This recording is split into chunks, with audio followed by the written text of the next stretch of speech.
हम चैप्टर 2 पढ़ क्यों रहे हैं, पहले तो ये बताओ। सारे बोलो और उस थॉट तक जाओ, वेट मत करो कि दूसरा आदमी बोल रहा है। आप खुद ही खुद की थॉट तक पहुंचोगे तभी चीजें समझ आने वाली है। ये सर कुछ जवाब दे देंगे नहीं। सोचो चैप्टर 2 क्यों पढ़ रहे हैं।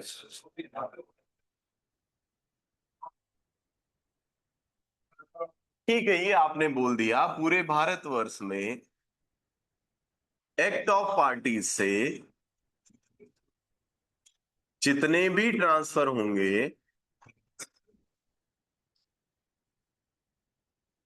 उन पे जनरल प्रिंसिपल यही लागू होंगे।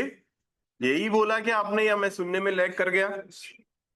मेरा पर्सन ये नहीं था, मेरा पर्सन है क्यों। चैप्टर 2 है इस जो ये काम करता है।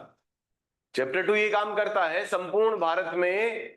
जो जो आपके कमेंट वो बता रखा है, एक्सटेंट पंजाब दिल्ली वो छोड़ के वो सब आपको पता है। संपूर्ण भारतवर्ष में एक्ट ऑफ पार्टी से जितने भी ट्रांसफर होने वाले हैं by living person to living person, उन सब के बारे में जो जनरल प्रिंसिपल है वो कहाँ है, अध्याय 2। यहां तक तो कोई दिक्कत नहीं। मैं ये पूछ रहा हूँ ये लिखने क्यों पड़े जनरल प्रिंसिपल एक एक। हाँ,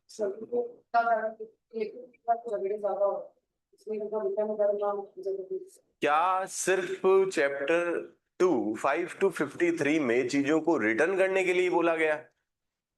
रिटर्न करने की पूरे इसमें एक भी धारा नहीं। अभी अभी मैंने बोला ओरल ट्रांसफर सेक्शन 9, उसमें एग्जांपल दिए कौन कौन सी धाराएं रिटर्न के लिए बोल रही है। 54 that is in chapter 3, 59 that is in chapter 4, आया ना।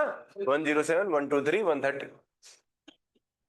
फिर सोचो, बात सही बोली आपने, बस रिटर्न वाली गलत बोल गए, बाकी शुरू वाली सही। और बोलो, सोचो क्यों है ये, लिखना क्यों पड़ा। सब सब ट्रांसफर में लागू है, सही बात है, पर लिखना ही क्यों पड़ा, जरूरत क्या पड़ी। दिक्कत ये आ रही थी कि तो थ्योरीज की वो अलग अलग थी, सबके ट्रांसफर अलग अलग चलते थे, जैसे परेशानी होती थी। कोई मतलब कुछ कहता था कि भाई हमारे यहाँ ऐसे तो क्या ऐसे ट्रांसफर करेंगे, कोई कहता था हमारे यहाँ प्रोसेस अलग है, इस प्रोसेस से उस वजह से जो डिसीजन मेकर्स जो थे, जो जिस वगैरह में जो सेटलमेंट कराया था, तो उनको दिक्कत आती थी कि इसके अंदर हम जाए, कौन सी विधि हम फॉलो करें, क्या चीज हम फोकस करें। तो उन्होंने इसलिए इसको एक सिंगल जगह कैसे ही होता है। तो कुल मिला के इन्होंने एक सिर्फ लाइन बना दी कि इस ट्रैक पे चलो, और इनका कोई अर्थ नहीं है कि वो ट्रैक सही हो, या सिर्फ हाँ भाई आप अलग अलग चल रहे थे अब एक ट्रैक पे चलो, क्या इतना ही है? तो फिर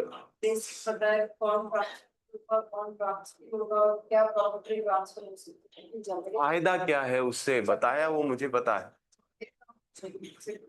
हाँ हाँ हाँ, कैसे झगड़े कैसे कम होंगे भाई भाई। अगर इस गुड गुड गुड गुड, अब सही जा रहे हो। हाँ हिमांशु जी, कुछ मन में रहा है।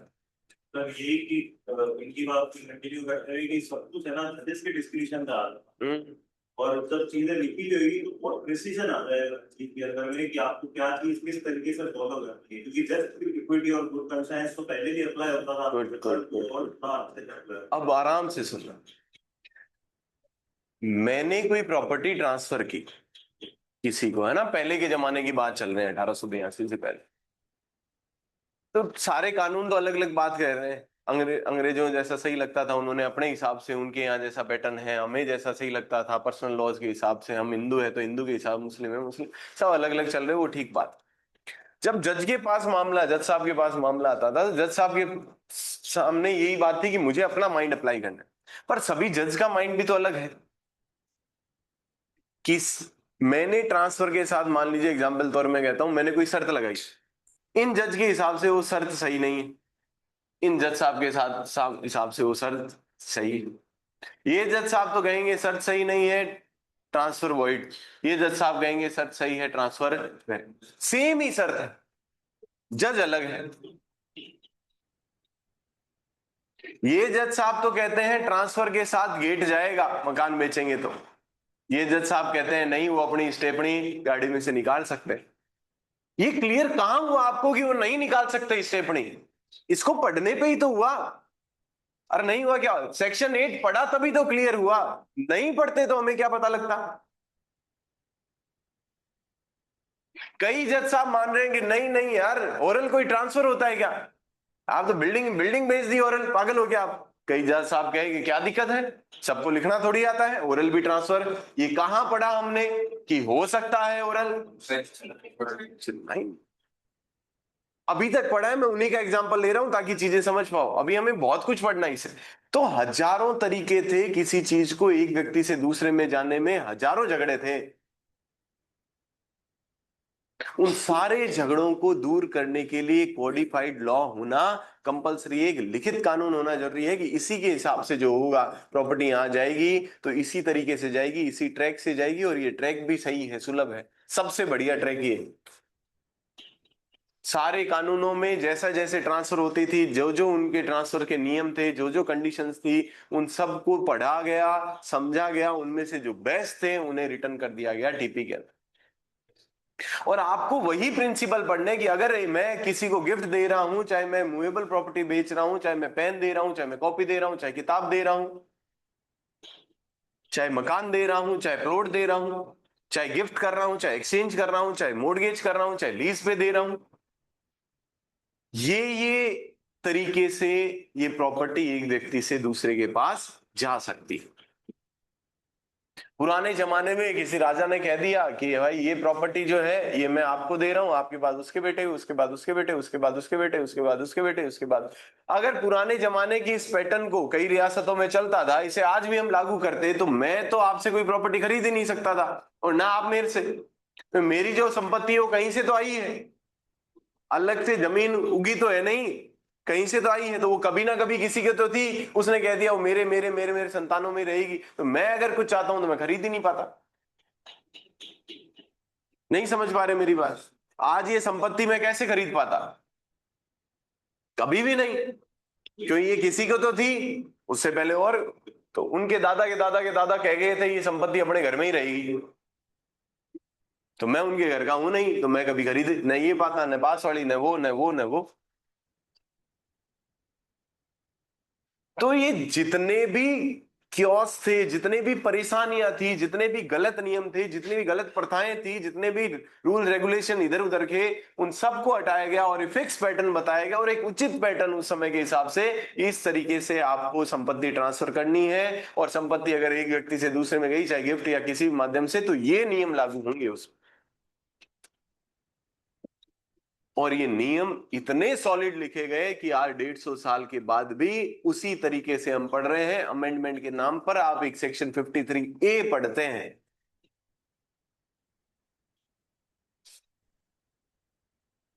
देखिए 150 साल, और संपत्ति का अंतरण सबसे महत्वपूर्ण। और ये केवल इमूवेबल की बात नहीं कर रहा है, ये ध्यान रखिएगा, हम रात दिन जितने भी ट्रांसफर करते हैं उन सब की बात कर रहा है, और अमेंडमेंट के नाम पे एक 53A है इसके पास।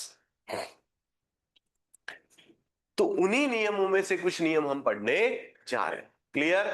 अभी भी मैं धारा नहीं पढ़ा सकता, अभी कुछ भी क्लियर नहीं हुआ, अभी तो इतना सा क्लियर हुआ है कि चैप्टर 2 पढ़ क्यों रहे हैं। इस चैप्टर 2 से ही हमें पता लगेगा कि जो पुरानी भ्रांतियां थी, जो पुराने झगड़े थे, जो पुराने अलग अलग नियम थे, उनसे ऊपर उठ के इन नियमों से हमें प्रॉपर्टी ट्रांसफर करनी है। तो इन नियमों से, उन नियम में से एक नियम मैं आपको अभी बात करना चाहता हूं, पढ़े? क्या अंतरण, क्वेश्चन है मेरा ये, क्या अंतरण सशर्त हो सकता है क्या?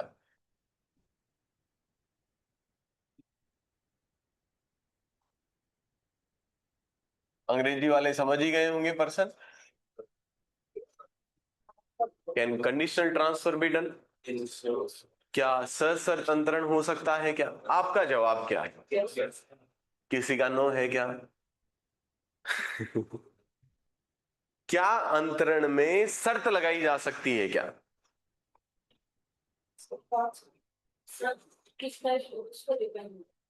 पहला पर्सन ये है, क्या शर्त लगाई जा सकती है? हम बहुत, मैं इतना बेसिक से जाना चाह रहा हूं, आप शायद मेरे मन में जो फीलिंग है वो इसको नहीं समझ पा रहे, मैं ये चाह रहा हूं कि आपके अंदर ही डाल दूं इसको पेन ड्राइव से,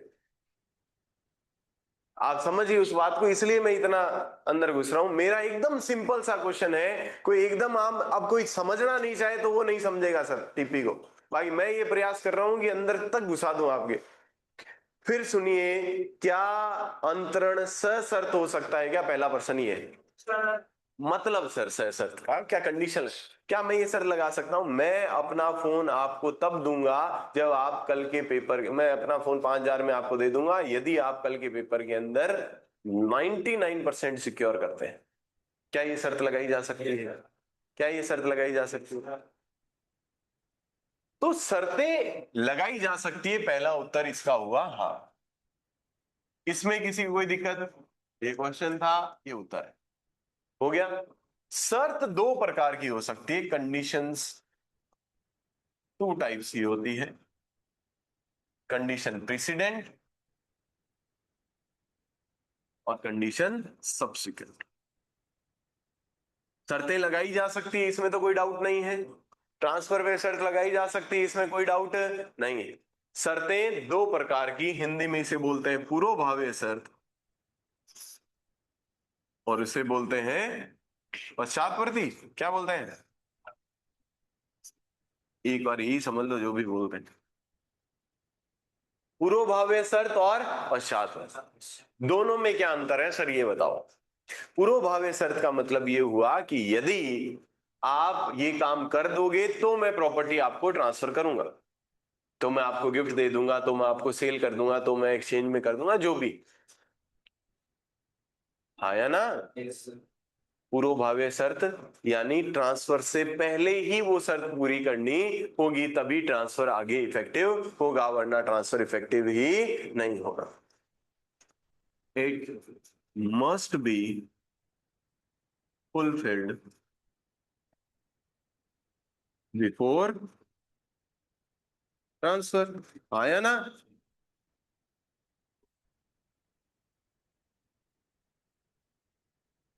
लिखने वाले स्टेज में मत जाओ, मन में पीड़ा होती है फिर मेरे। इतना सा बोला गया है कि आप यदि ये काम कर दोगे, आप अभी एक काम करो, आप देशनोक दर्शन करे आओ, आपको मैं ये प्रॉपर्टी 5 लाख की जो प्रॉपर्टी 4 लाख में दे दूं, क्या मैं ये शर्त लगा सकता हूँ? सिंपल शर्त, बहुत सिंपल बातें कर रहा हूँ। आज बहुत, आज अगर आपने खाने में ये बढ़िया बना दिया तो मैं आपको ये प्रॉपर्टी गिफ्ट कर दूंगा, तो घर की बात आ गई अपने। क्या ये शर्त हो सकती है? ये है पूर्वभावी शर्त। ऐसी एक और शर्त हो सकती है, दैट इज जो कब फुलफिल करनी है? आफ्टर, आफ्टर यानी पहले क्या हो जाएगा, प्रॉपर्टी आप में निहित हो जाएगी, उसके बाद आपको शर्त पूरी करनी है, और अगर शर्त पूरी नहीं कर पाए तो प्रॉपर्टी रिवर्ट बैक हो जाएगी देने वाले के पास। मैं आपको मेरा फोन 5 लाख रुपए में दे रहा हूं, 5,000 रुपए में दे रहा हूं, जितने में भी दे रहा हूं, पर आपको नेक्स्ट पेपर के अंदर 90% सिक्योर करने हैं।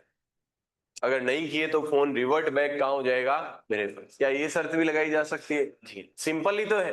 शर्त पहले भी सेम ही लगाई मैंने, बाद में भी सेम।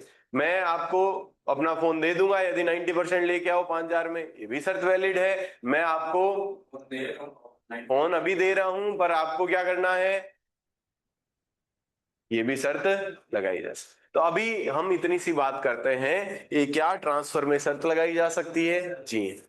क्या शर्त पूर्वभावी हो सकती है? क्या शर्त पश्चातवर्ती हो सकती है? जी। आप में से कोई ये मत सोचे कि मैं सेक्शन 10, 11, 12 के लिए नाटक कर रहा हूं, मैं सब बहुत कुछ समझाना चाह रहा हूं आपको, और आगे बहुत जगह काम आएगी। ठीक है, इतनी में कोई दिक्कत, ये तो सिंपल। अब समस्या क्या है, शर्तें वॉइड भी हो सकती है। शर्तें क्या हो सकती है? कंडीशंस वैलिड भी हो सकती है, और जैसे मैंने अभी एक शर्त लगाई, आपको 90% नंबर लाने हैं इस पेपर में।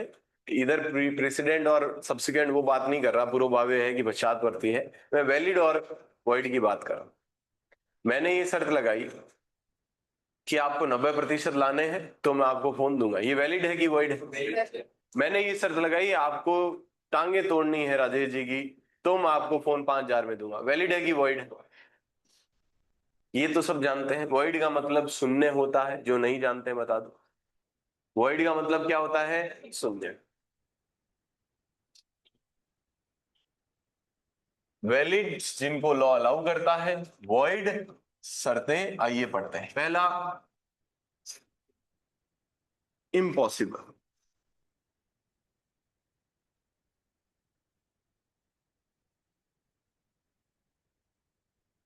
जो किया जाना पॉसिबल ही नहीं, ऐसी कोई शर्त लगा दी जो पॉसिबल ही नहीं।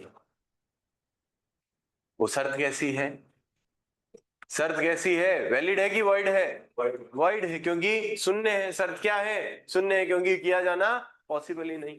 दूसरा, अनलॉफुल या फॉरबिडन बाय लॉ है। अनलॉफुल या लॉ मना करता है।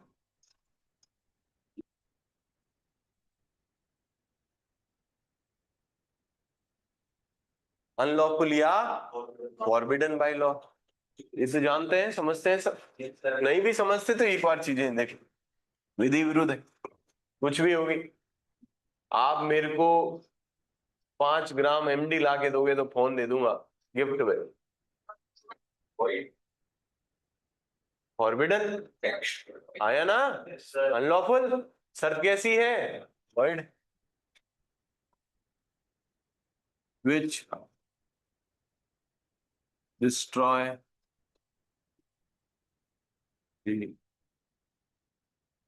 इफेक्ट ऑफ लॉ, या कुछ लिखा हुआ है देख लेना। विधि के उद्देश्यों को विफल कर देती। अनलॉफुल तो नहीं है, पर विधि जिसके लिए बनी है उन उद्देश्यों को ही क्या कर देती है। इसमें वो बेल वाला एग्जांपल दिया करता हूं मैं एक बार के लिए, आप जो नए एकदम नए हैं वो ये समझिए, ये भी अनलॉफुल सी बात है। नेक्स्ट, जो किसी को इंजरी पहुंचा रही हो, चोट पहुंचा रही हो, संपत्ति को क्या करवा रही हो? डिस्ट्रॉय करवा रही हो। नेक्स्ट, जो फ्रॉडुलेंट हो, किसी को धोखा देने वाली शर्त हो। या नेक्स्ट, जो अगेंस्ट दी पब्लिक पॉलिसी हो या इमोरल।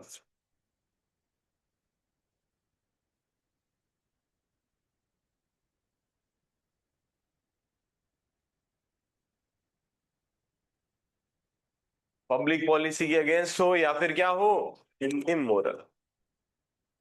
इसको सही करना पड़ेगा, ऑनलाइन सही थोड़ी दिख रहा है आप लोगों को। सर दिख नहीं रहा है सही। दिख रहा नहीं। ऐसा आता है तो हम्म, साफ ब्लर दिख रहा है ये। ब्लर दिख रहा है सर। मेरे को भी ब्लर ही दिख रहा है ये, कुछ तो गड़बड़ है इसमें।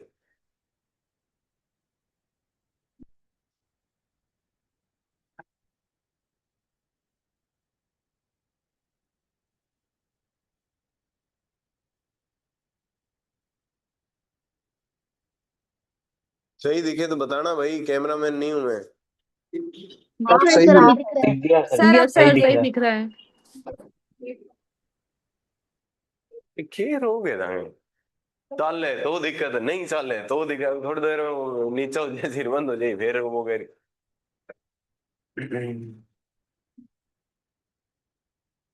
हाँ, कहाँ थे हम?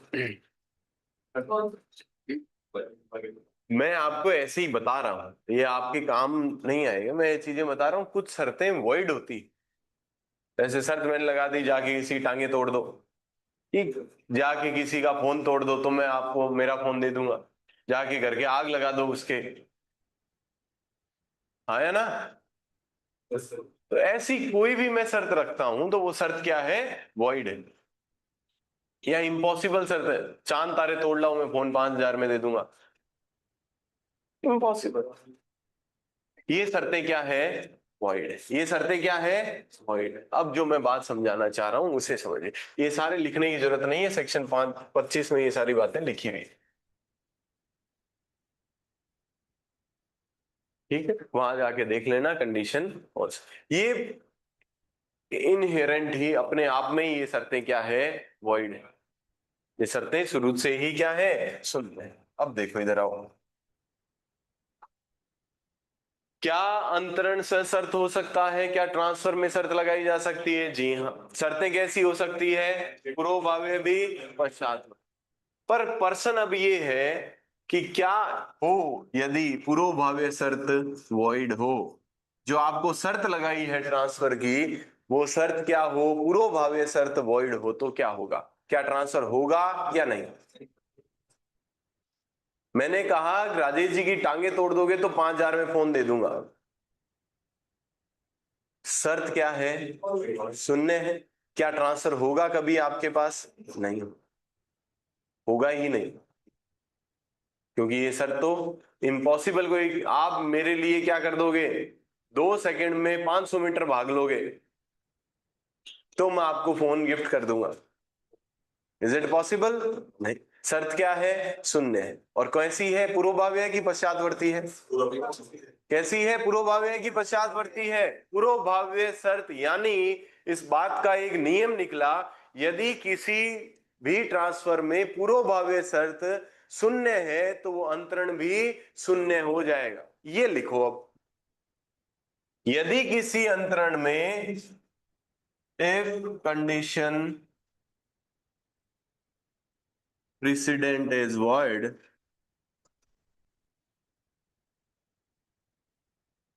then transfer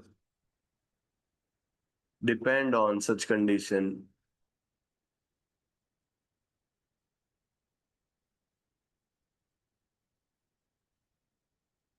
also become void।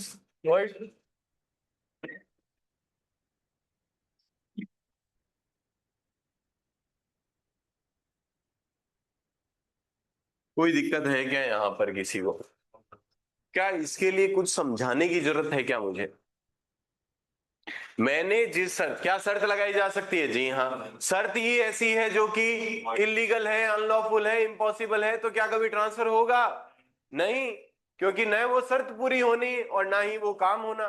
शर्त पूरी क्यों नहीं होनी, या तो वो इम्पॉसिबल है इसलिए नहीं होनी, या फिर वो अनलॉफुल है, अगेंस्ट दी पब्लिक पॉलिसी है, किसी को नुकसान पहुंचाने वाली है, तो वो पूरी करनी नहीं। जब शर्त पूरी नहीं होनी तो ट्रांसफर भी नहीं होना। तो if condition precedent is void then transfer depends on such condition also becomes void.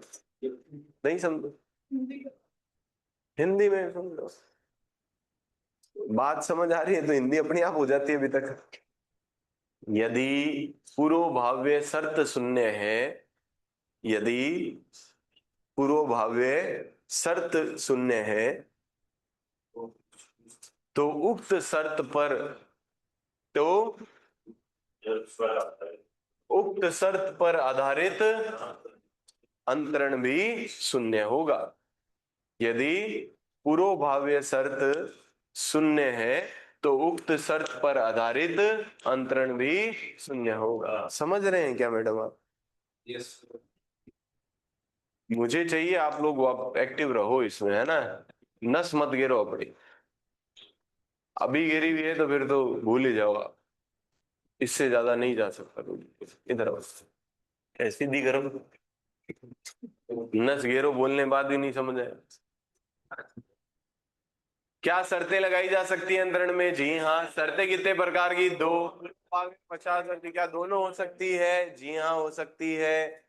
Next, पूर्वभाव्य शर्त, शर्तें कौन सी होती है, जो ट्रांसफर से पहले पूरी करनी हो, और पश्चातवर्ती जो ट्रांसफर के बाद। अगर शर्त, पूर्वभाव्य शर्त कैसी है, वॉइड है।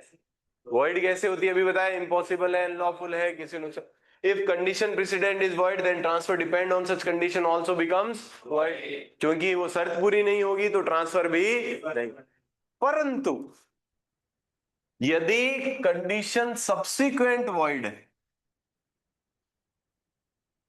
मैंने कहा कि ये फोन मैं आपको देता हूं 5,000 में, परंतु एक शर्त है, 6 दिन के अंदर अंदर मुझे राजेश जी की लाश मिलनी चाहिए।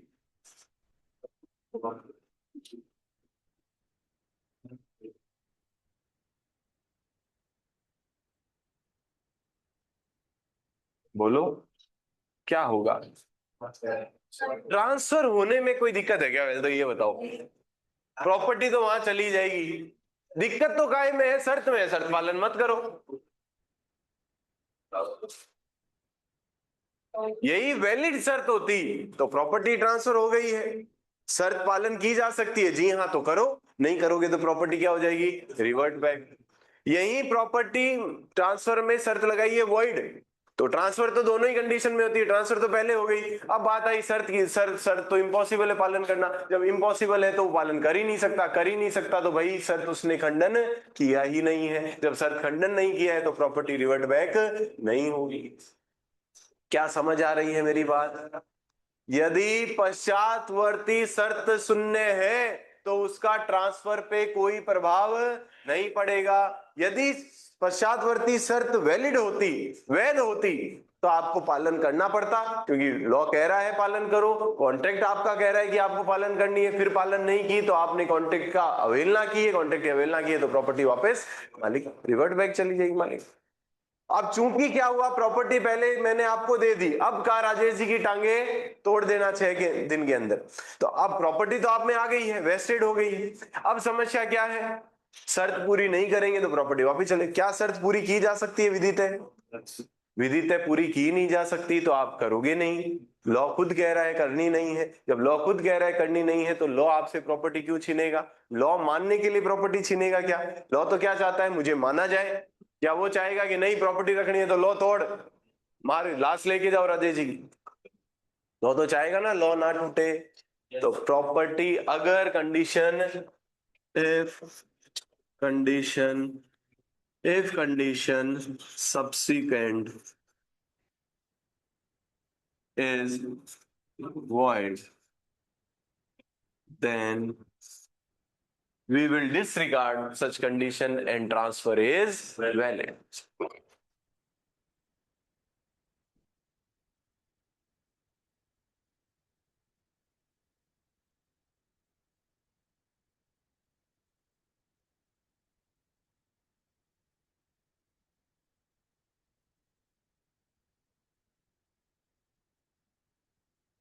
यदि कंडीशन सब्सिक्वेंट वॉइड है तो ट्रांसफर तो पहले ही हो चुका, हम कंडीशन को भूल जाएंगे, भूल जाएंगे यानी ट्रांसफर तो हो ही चुका, यानी ट्रांसफर वैलिड है, कंडीशन वॉइड। क्या अब बात समझ आई क्या? वापस आ जाओ।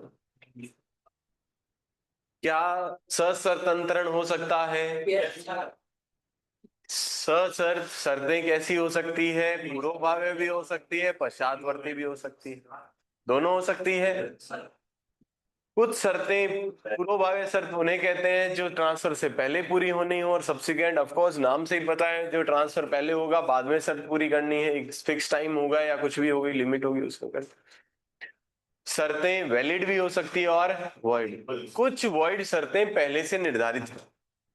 पहला इम्पॉसिबल है, वॉइड। दूसरा अनलॉफुल या फॉरबिडन बाय लॉ है।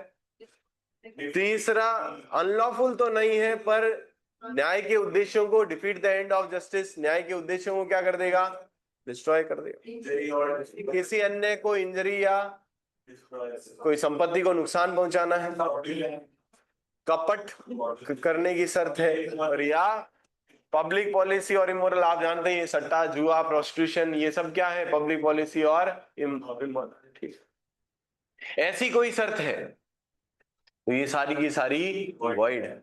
अगर वॉइड शर्त लगाई है और वो शर्त पूर्वभावे है तो शर्त भी वॉइड है, और चूंकि शर्त पूरी नहीं हो सकती इसलिए ट्रांसफर भी, क्योंकि पहले शर्त पूरी करनी है फिर ट्रांसफर होगा, जब शर्त पूरी नहीं हो सकती तो ट्रांसफर भी नहीं होगा। कंडीशन सब्सिक्वेंट अगर वॉइड है तो पहले क्या होना है, ट्रांसफर। अब शर्त पूरी नहीं हो सकती है तो भाई शर्त हुई नहीं हुई बराबर, तो यानी ट्रांसफर वैलिड रहेगा पर शर्त शून्य। तो इंग्लिश वालों ने लिख लिया होगा, मतलब हिंदी वालों ने, यदि पश्चातवर्ती शर्त क्या है, शून्य है, तो हम शर्त पर ध्यान नहीं देंगे और जो अंतरण है वो वैध हो जाएगा। यदि पश्चातवर्ती शर्त शून्य है तो हम शर्त पर ध्यान नहीं देंगे और अंतरण क्या हो जाएगा, वैलिड। एक बार लास्ट पर वो 6 बातें बोल दो जो अपने आप में ही पहले से ही क्या है, वॉइड है शर्तें। पहली शर्त इम्पॉसिबल, unlawful या forbidden by law, तो it defeats the end of justice, fraudulent, injury और ठीक है, ठीक है, ये याद रहेगी। Yes sir. क्या ये बात अब कभी भूलोगे कि कंडीशन प्रेसिडेंट वॉइड है तो ट्रांसफर भी वॉइड है, कंडीशन सब्सिक्वेंट वॉइड है तो ट्रांसफर तो वैलिड है, पर कंडीशन वॉइड रह जाएगी। क्लियर? याद रहेगा क्या भाई? ये याद है तो आगे पढ़ाओ, नहीं कोई मतलब नहीं आगे जाने का। पूर्वभाव्य शर्त शून्य है तो अंतरण भी शून्य होगा, पश्चातवर्ती शर्त शून्य है तो शर्त शून्य रहेगी और अंतरण वैध रहे। क्या ये समझ आ गई? रटना नहीं है, क्या ये समझ आ गया? तो अब इन्होंने क्या किया है, कुछ धाराएं लिखी। ऑफ कोर्स इन धाराओं में टोटल पूरे चैप्टर 2 में क्या है, कुछ नियम ही है, कुछ साधारण सिद्धांत ही है। यहां कुछ धाराएं लिखी है जिनको इन्होंने कंडीशंस बताई। क्या बताई है? जिनमें क्या बताई है? कंडीशंस, और उन कंडीशंस को क्या घोषित कर दिया है, बस।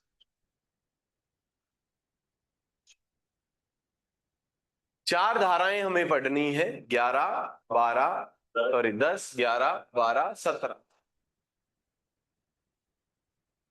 जिनमें शर्तें हैं और उन शर्तों को, उन 6 शर्तों के अलावा वॉइड घोषित कर दिया है। उन शर्तों को, उन 6 शर्तों के अलावा क्या घोषित कर दिया है, वॉइड। और ये सारी कंडीशन सब्सिक्वेंट कंडीशन है। कैसी कंडीशन है?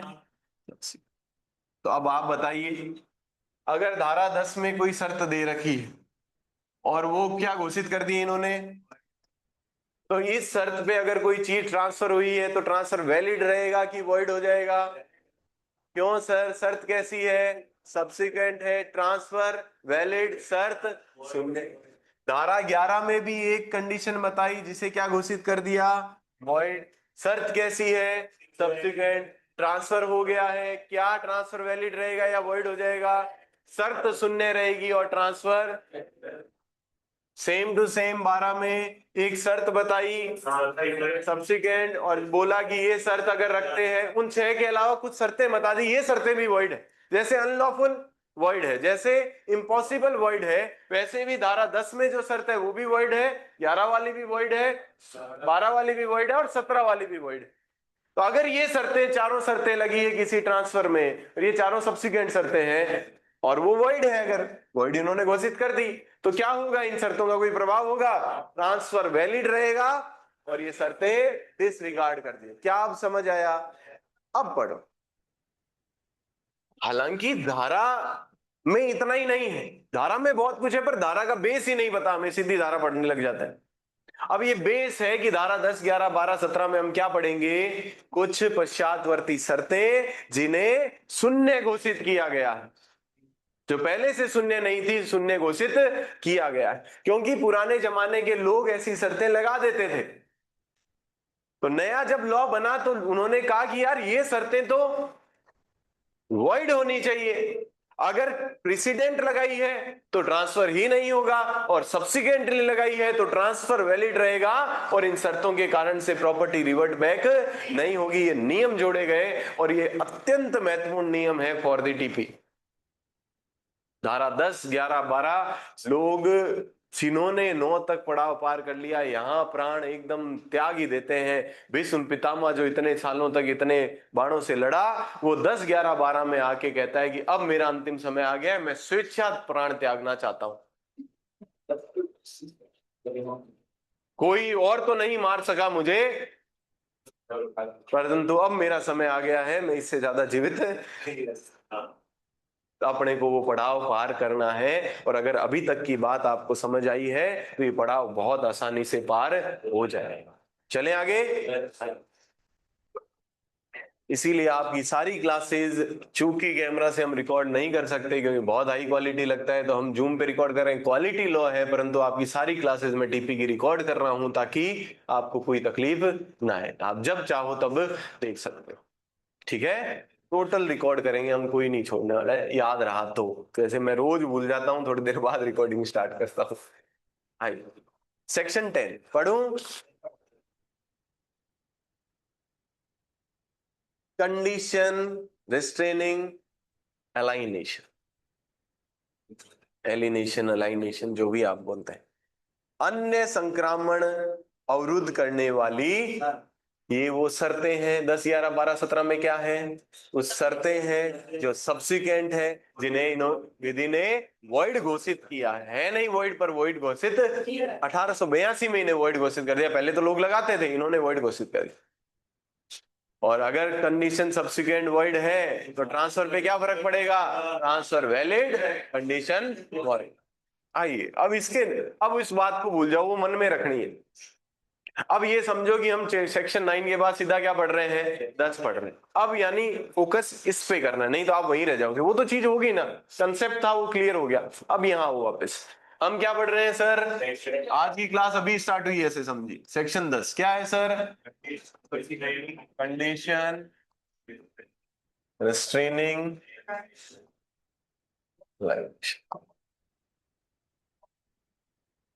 इसका अर्थ कौन नहीं जानता है? शर्त तो सब जानते हैं। क्या संविदा में शर्त, क्या ट्रांसफर में शर्त लग सकती है? जी हाँ, कोई दिक्कत नहीं है हमें। रिस्ट्रेनिंग मतलब रोक रहा है, अवरुद्ध करना, रोकना, बाधा पहुंचाना, रेस्ट्रिक्ट करना, जानते हैं। अलाइनेशन यानी आगे और अंतरण, अभी तो मैंने अंतरण कर दिया, फर्दर और आगे कहीं भी हस्तांतरण आप नहीं कर पाओगे। हिंदी में क्या लिखा है अलाइनेशन को? अन्य मतलब एक और बार आगे। मैंने आपको दे दी, अब आप आगे अन्य संक्रमण, इधर से संक्रमण तो आप जानते हैं, एक व्यक्ति से दूसरे में चीज जाना। तो अन्य का मतलब आप तक तो चीज पहुंच गई है, उससे आगे हस्तांतरण, अन्य संक्रमण, आगे और नहीं जाएगी। ऐसी कोई शर्त जो संपत्ति का किसी और आगे जाने से रोक रही हो, मैंने तो आपको दे दी है, आप आगे नहीं दे सकते। That conditions are declared void under section 10 and it effects, क्या प्रभाव रहेगा? शर्त शून्य। अब पढ़िए इसको डिटेल के अंदर क्या लिखा। कभी भी किसी क्षण ये प्रतीत मत होने देना खुद को कि मेरे को सब समझ आ गया है, एटलीस्ट धारा पढ़ने से पहले। ठीक है, अभी धारा 10 में आपको कुछ समझ नहीं आया, यही जान के रखो, तभी तो समझ आएगा, वरना तो पढ़ गई पार। कोई भी एक language, where property is transferred subject to condition और लिमिटेशन। प्रॉपर्टी मैंने ट्रांसफर कर दी है, पर उस पे शर्त, तो ये शर्त सब्सिक्वेंट है कि प्रेसिडेंट है? पहले तो ये बताओ। प्रॉपर्टी ट्रांसफर हो गई है, उसके बाद की शर्त है, तो ये कौन सी शर्त है? सब्सिक्वेंट। प्रेसिडेंट होती तो, अगर वॉइड होती तो प्रॉपर्टी ट्रांसफर ही नहीं होती। ठीक है, where property is transferred, transfer हो गई है, अगले के पास चली गई है, पर उसमें एक शर्त है, सब्जेक्ट टू कंडीशन और लिमिटेशन। या तो शर्त बोल दो या उसमें कोई लिमिट लगाई है, एक ही बात है। Underline, very very very very important, इस वर्ड के ऊपर नीचे पूरा स्टार से भर दो, एब्सोल्युटली रिस्ट्रेनिंग। हिंदी में आत्यांतिक अवरुद्ध जो वर्ड है, उसको ऊपर से लेके नीचे तक पूरा मार्कर का यूज सोच समझ के किया कीजिए। जो होता है ना, ये क्या बोलते हैं इसको, कौन सा मार्कर? हाईलाइट। सिर्फ ऐसी जगह ही अपने क्या आदत पड़ गई, पूरे को ही रंग देते हैं। पेन अलग रखो, पेंसिल अलग रखो, हाइलाइटर अलग रखो। हाइलाइटर को केवल वहीं यूज करिए जहां पर मैं ये बोलूं पूरा रंग दो इसको, तो वो रंग ही दो हाइलाइटर से। तो फिर पढ़ने का, जब आप हर चीज को हाइलाइटर से मार्क कर देते हैं, जब रिवीजन करते हैं, पता ही नहीं लगता कौन सी इंपॉर्टेंट है, कौन सी ठीक इंपॉर्टेंट है, कौन सी ठीक ठाक है, कौन सी क्या। कई की तो आदत पड़ गई, सागी लाइन फेरे ही चाले। तो है क्या, बस उसको, इससे अच्छा क्या करते, बैरेक्ट लेते, पेंट वाले में डुबा के वहां पे निकाल लेते, पूरा रंग तो दिया आपने। अरे थोड़ा सा, बाकी आप देखो, पर्सनल चॉइस है वो, तो आप कैसे करते हैं, मैं तो तरीका बता। इधर आओ, वापिस आओ। Where property is transferred subject to condition और लिमिटेशन, कैसी शर्त है या कैसी लिमिटेशन है? क्या कंडीशनल ट्रांसफर हो सकता है? जी हाँ। क्या सब्सिक्वेंट कंडीशन हो सकती है? जी हाँ, हमें तो कोई दिक्कत ही नहीं थी। कंडीशन कैसी है? ये पहले से वर्ड डिक्लेयर नहीं है, यही डिक्लेयर करेगा, इसलिए लिखना पड़ रहा है, नहीं पहले से वर्ड डिक्लेयर की तो लिखना ही नहीं पड़ता। कैसी शर्त है? एब्सोल्युटली रिस्ट्रेनिंग, आत्यंतिक, आत्यंतिक मतलब पूरा का पूरा, कोई अपवाद नहीं है, पूरा का पूरा रूप से क्या कर दिया है? रिस्ट्रेनिंग द ट्रांसफरी और any person claiming under him from, किससे रोक रहा है? फ्रॉम पार्टिंग विद और disposing his interest in the property, property को अपने से अलग करने या अपने इंटरेस्ट को किसी और में ट्रांसफर करने से रोक रहा है।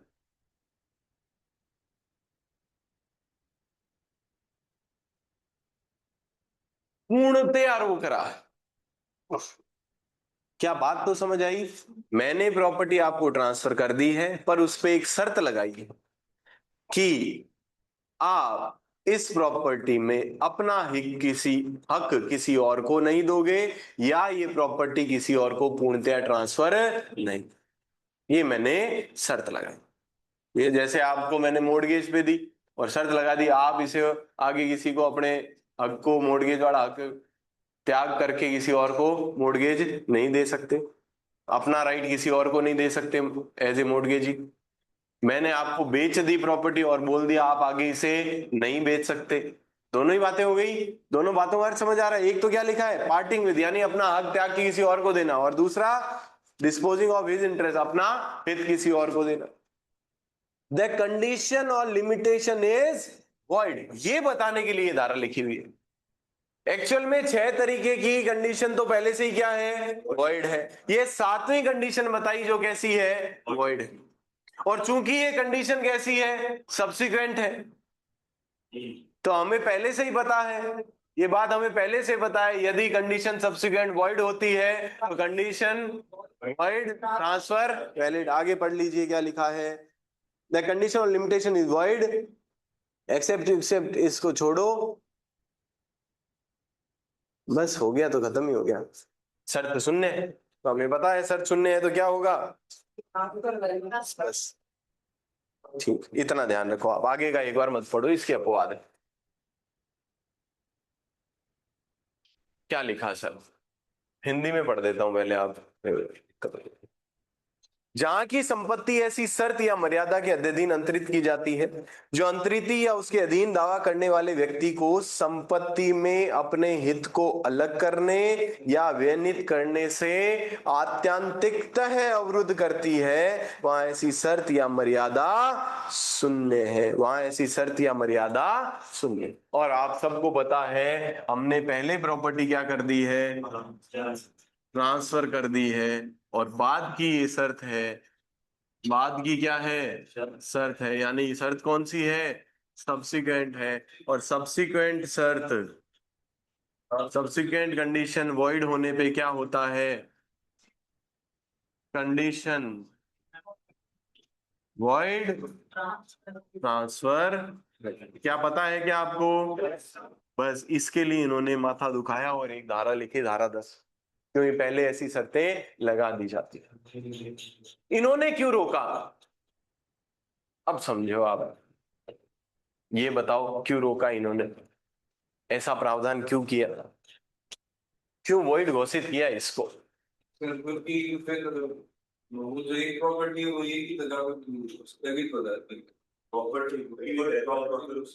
प्रॉपर्टी का नेचर ही है कि वो हो चलायमान, एक व्यक्ति से दूसरे व्यक्ति के पास जाते। आप यहां क्या कर रहे हैं? उसको एक जगह रोक दे रहे हैं, स्टॉप कर दे रहे हैं। ऐसा माना जाता है कि चाहे आध्यात्मिक रूप से सोचो, कैसे भी सोचो, कि हम यहाँ कुछ समय के मेहमान हैं। इन चक्रों में पड़ना ही नहीं चाहिए, रजिस्ट्री पट्टार। आध्यात्मिक रूप से यही बोला जाता है, जीवन में आए, पूरे जिंदगी, आधा जिंदगी थे, पढ़ने लिखने में दुख पाया, फिर हो गया, लग गए कहीं तो फिर कह गए ओ पट्टो करा ले, और रजिस्ट्री करा ले, और वो खरीद ले, और वो खरीद ले, होनो के। रिजल्ट हम देखते हैं और आसानी से दिखेगा आपको। इधर उधर जाइए, जो बच्चे पढ़ नहीं रहे, जो बच्चे इधर उधर घूम रहे, वो यही सोचते हैं दादाजी जाई जन मजा कर छा, दादाजी घनी कमावड़ी। वेट कर रहे हैं, एक दिन दादाजी वो आप होगे, और वेट करेंगे जिनके लिए आप रात दिन भाग रहे हो कि टापरा खातर छोड़ जावा, वो वेट करेंगे आप कब भगवान के पास जाओ। अरे सच में वेट करते हैं। आप आसपास ढंग से देखोगे तो आपको हजारों एग्जाम्पल मिल जाएंगे जो वेट कर रहे हैं कि जाए कोई तो अपने प्रॉपर्टी में पांति मिले। क्या, या लोग ऐसे भी मिल जाएंगे जो कह देंगे आपने किए ही क्या, इतने पैसे कमा लिए और हमें नहीं देते। वो तुम्हारे लिए वेट करते हैं कि हाँ भाई ये सल्टे सब भाई भतीजा लड़ रही है ऊपर की प्रॉपर्टी का तरह। उसने कमाते वक्त ये सोचा है, वो रात दिन पागलों की तरह घुमा होगा, और अब के मन दादाजी इतना ही रुपया कौन दे, इतना करोड़ है, उसने इतने के लिए हजारों पापड़ बेले। चलो छोड़ो इस बात को, हम वापस आते हैं, हम कहाँ थे। प्रॉपर्टी का नेचर है कि मैंने आपको कुछ प्रॉपर्टी ट्रांसफर की है तो अब उसका हकदार आप हो। मैं उसको कहीं रोक लूं ये पावर मेरे पास नहीं। ये पहले लोग किया करते थे कि मैंने आपको प्रॉपर्टी ट्रांसफर की और बोल दिया कि आप ये प्रॉपर्टी एक्स को ही दोगे, आगे देनी है तो। मेरी थी तब मेरा बस चल गया, मैं एक्स को देता, वाई को देता, जेड को देता, ए को, बी को, सी। मैंने जब आपको दे दी तब ये आपकी है। आपका मतलब है कि ए को दो, बी को दो, सी को दो, डी को दो, ई को दो, एफ को दो, जी को दो। मैंने ये प्रॉपर्टी आपको गिफ्ट दे दी और गिफ्ट देने के बाद कहा कि आप ये प्रॉपर्टी आगे बेचोगे नहीं। ये कैसा गिफ्ट है? आप लोग करते हैं ऐसा, याद करो। गिफ्ट दी हुई है मेरी, दे मत देना किसी को। गिफ्ट का मतलब क्या? आपने उनको दे दी वो संपत्ति, अब उसकी मर्जी है वो क्या करे। समझ पा रहे हैं? मैंने प्रॉपर्टी, ये सब पे लागू है, किसी भी प्रकार के ट्रांसफर। मैंने आपको प्रॉपर्टी मॉर्गेज पे दे दी, चलो मेरी प्रॉपर्टी थी, मैंने मॉर्गेज दी, 20 लाख आपसे उधार ले लिए 20 साल के लिए। आपको खुद को पैसों की जरूरत पड़ गई 10 साल बाद, मैं तो 10 साल बाद दूंगा, तो आपने राजेश जी को मॉर्गेज आगे दे दिया, अपना राइट किसको दे दिया? राजेश जी दे दिया। क्या दिक्कत है? मेरे को तो प्रॉपर्टी लेनी है, वही 20 लाख ब्याज देना पड़ेगा, मैं आपको देता चाहे आपको देता। तो आप वो मॉर्गेज का ट्रांसफर कर सकते हो क्या? हाँ कर सकते हो, कोई दिक्कत नहीं। इसका एक लीज अपवाद है, मैंने आपको किराए पे दी है संपत्ति, आप मर्जी आए वहां किराए पे नहीं दे सकते, एक वो अपवाद है, बाकी इसका कोई अपवाद नहीं है। जब मैंने प्रॉपर्टी आपको दे दी है, अपना इंटरेस्ट मैंने आपको दे दी है, तो अब मैं शर्त नहीं लगा सकता आप ये नहीं करोगे, आप बेचोगे नहीं, आप इसको बेचोगे, इसको नहीं बेचोगे, ये करोगे वो करोगे। मैं कोई शर्त, कैसी शर्त? शर्त दो ही प्रकार की है, कि अपने से अलग नहीं करोगे, या किसको दोगे, किस में इंटरेस्ट दोगे, वो मैं डिसाइड करने वाला नहीं होता हूं। वो डिसाइड करने वाले जिसको मैंने प्रॉपर्टी ट्रांसफर कर दी है वही। क्या ये बात समझ पा रहे हैं? क्या ये बात समझ पा रहे हैं? मैंने प्रॉपर्टी सेल कर दी, मेरा एक मकान था,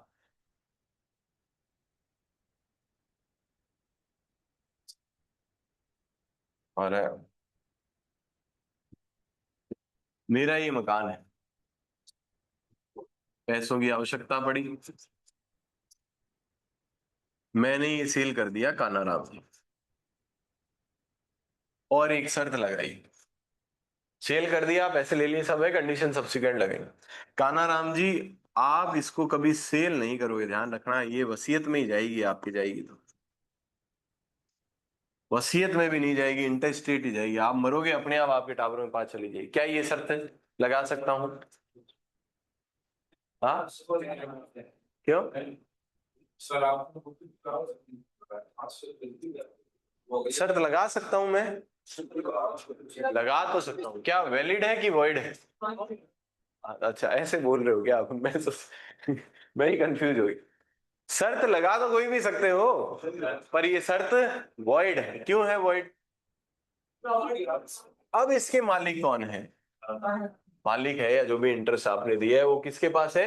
अब कानाराम जी जो चाहे इसका कर, वो सेल करें, वो गिफ्ट दे दें, वो एक्सचेंज कर लें, वो मॉर्गेज दे दें, वो बिल लिख दें, ये इनकी मर्जी, लीज पे दे दें, इनकी। क्या मैं प्रॉपर्टी सेल करने के बाद इस प्रॉपर्टी पे इसको रेगुलेट करने का हक रखूंगा क्या?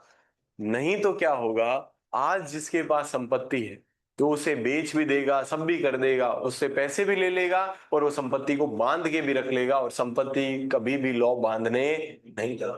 कोई भी व्यक्ति किसी संपत्ति को कभी बांध, इसका एकमात्र अपवाद है वक्फ। प्रॉपर्टी बांधी नहीं जा सकती, प्रॉपर्टी बंधुआ नहीं।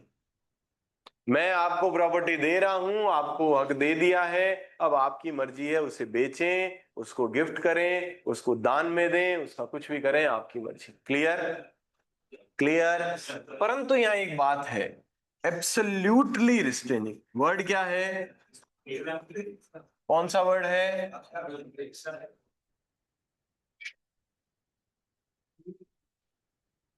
दो प्रकार के रिस्ट्रेन है रोकना, एब्सोल्यूट और पार्शियल। हिंदी में आत्यांतिक या पूर्ण और आंशिक। आंशिक शर्त लगाई जा सकती है, आत्यांतिक नहीं लगाई जा सकती। ऊपर हमने पढ़ा, वर्ड के नीचे अंडरलाइन किया क्या आपने? क्या लिखा था? When a person transferred his property subject to a condition or limitation, absolutely restraining, सामने वाले को पूर्णतया आत्यांतिक तौर पे रोक रही है, टू पार्टिंग विद और टू डिस्पोज हिज इंटरेस्ट। पूर्ण रोक रही है अगर कोई शर्त, तो वो शर्त क्या मानी जाएगी? वॉइड। और सब्सिक्वेंट शर्त वॉइड होती है तो ट्रांसफर तो क्या रहता है? वैलिड। और शर्त क्या हो जाती है? पार्शियल रोकने वाली शर्त है, तो ये शर्त कैसी है? वैलिड है। और यदि आपने शर्त का पालन नहीं किया तो प्रॉपर्टी रिवर्ट बैक कर जाएगी किसके पास? मालिक के पास। अब समस्या क्या है सर? पार्शियल कंडीशन क्या होती है, पार्शियल रिस्ट्रेनिंग क्या होती है, और एब्सोल्यूट रिस्ट्रेनिंग क्या होती है? पहले तो ये बताओ, मेन बात तो समझ गए क्या? थोपड़े आपके थोड़े बिगड़ गए शायद, गर्मी लग रही है सब। हाँ, वो चलो आंशिक के बारे में अभी बात कर लूंगा, मेन मुद्दा समझ गए क्या? ये धारा 10 क्या कह रही है? क्या कह रही है? अगर आप किसी व्यक्ति को संपत्ति ट्रांसफर करते हो किसी भी प्रकार से, और उसमें ये शर्त लगा देते हो कि आप इसमें किसी प्रकार का एलाइनेशन, अन्य संक्रमण पूर्णतया रोक देते हैं आप उसका, तो वह शर्त क्या मानी जाएगी? क्योंकि अगर आपने किसी को प्रॉपर्टी कभी बांधी नहीं जा सकती, उसका एलाइनेशन, उसका अन्य संक्रमण आप रोक नहीं सकते। ऐसी अगर कोई शर्त है तो शर्त पहले जमाने में लगती होगी, आज के जमाने में शर्त शून्य होगी और ट्रांसफर वैलिड। अगले को शर्त पालन करने की जरूरत नहीं है। इसमें कोई दिक्कत है क्या? कारण समझ आ रहा है, क्योंकि प्रॉपर्टी बांधी नहीं। अगर बांध देते तो पूरे वर्ल्ड में अनसर्टेनिटी आ जाती, प्रॉपर्टी जिसकी थी उसी में ही वो चलती रहती, आगे कहीं जाती नहीं, अपने आप ही क्या इंटरस्टेट ही चलती रहती। मैं मर गया मेरे टावरों में, वो मर गए उनके टावरों, वो मर गए उनके टावरों में, कोई न खरीद पाता न बेच पाता। मार्गन अगर 1 बीघा जमीन ही दादा का दादा ने, तो बार मार्गन 1 पांव रखने की जमीन होती, दूसरी खरीद भी कौन सकते हो, क्योंकि सबके दादा यही कह के गए थे। है? पैसे होके भी जमीन नहीं मिलती। समझ गए बात? तो ऐसी चीज, ऐसी शर्त को परंतु पार्शियल रिस्ट्रेन कर सकते हैं, अलाउ किया उस समय के हिसाब से लॉ ने। यार जो व्यक्ति रात दिन पूरी जिंदगी मेहनत करके एक संपत्ति कमाई, तो इतना तो कह ही सकता है कि यार जिन लोगों से मेरा कंपटीशन था उनको ये संपत्ति मत बेच देना, तन दे तो रही हूं मैं। जैसे मैंने पूरी जिंदगी कमा के, कंपटीशन था मेरा और राजेश जी का, मैंने इनके सामने घर खड़ा किया, बढ़िया बंगला बनाया, सब बनाया, आज थोड़ी सी हालत खराब है तो घर बेच रहा हूं, ट्राई कर रहे हैं राजेश जी के बदला लिया जाए, ये खरीद ले। तो मैं राजेश जी को देना नहीं चाहता। राजेश जी ने भेजा कानाराम जी को अपने आदमी को, तू ले ले, तेरू में ले ले। मैंने कहा मैं बेच तो दूंगा पर एक शर्त है, राजेश जी और उनके आसपास के किसी व्यक्ति के पास प्रॉपर्टी, ये शर्त पार्शियल रिस्ट्रेन कर रही है और ये शर्त वैलिड है। यदि इन्होंने कभी भी ये प्रॉपर्टी राजेश जी को देने का प्रयास किया तो it revert back to me. ये प्रॉपर्टी मेरे पास और मैं नहीं हूं तो मेरे लीगल हायर्स के पास वापस आ जाए। पार्शियल रिस्ट्रेन लगाया जा, एब्सोल्यूट रिस्ट्रेन। अब पार्शियल क्या है, एब्सोल्यूट क्या है सर, इसकी डेफिनेशन कहीं नहीं है, ये टोटली कोर्ट पे डिपेंड है और आपके लॉजिक पे डिपेंड है, टोटली ऑन द लॉजिक। मैं कहूं समझिए कि लॉजिक पे ध्यान देना आप। आपको दिखने में हो सकता है लगे कि ये पार्शियली तो रिस्ट्रेन है पर ये एब्सोल्यूट हो सकता है। जैसे मैंने आपको, कानाराम जी को ये प्रॉपर्टी थी मेरी, ये संपत्ति थी, सीधा जवाब मत देना, सोच के देना। ये मैंने बेच दी, सेल कर दी, ठीक है, किसको करी है, और एक शर्त लगाई, इस प्रॉपर्टी से, इस प्रॉपर्टी को आप आगे जब भी बेचो तो उससे जितनी भी आय आएगी उसका 95% मेरे घर वालों को देना है। शर्त एब्सोल्यूट है कि पार्शियल?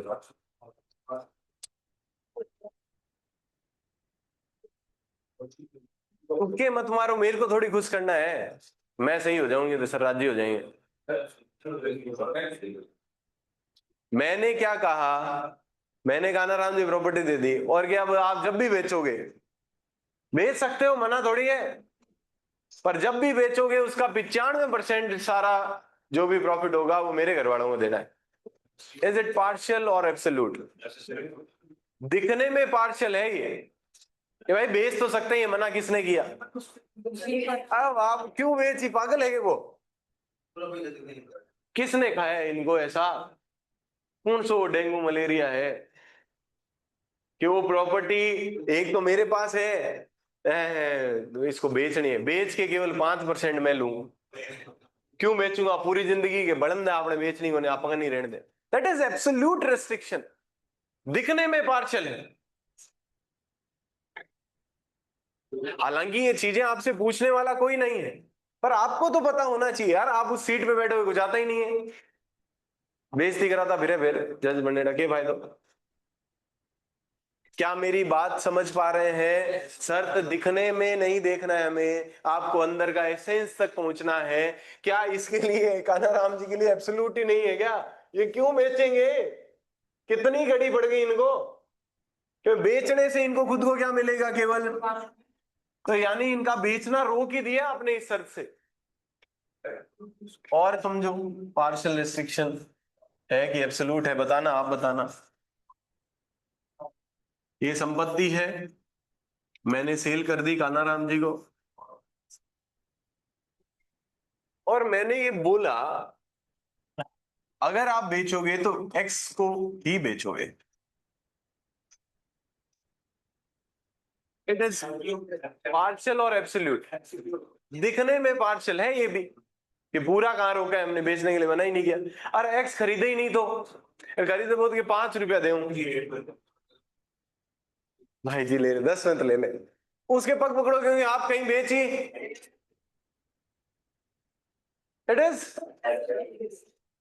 खाना अपने घरा घर ही देनी है, ओनली इन फैमिली। सल्यूट। हालांकि कई कोर्ट्स ने इसके अपवाद बना रखे हैं कि भाई ये और ये एक ही फैमिली के होने चाहिए, अगर इसने फैमिली वाले को दिए तो ये आगे शर्त लगा सकता है फैमिली वाला। फालतू बातें हैं हिसाब से तो। ओके क्या है, फालतू है।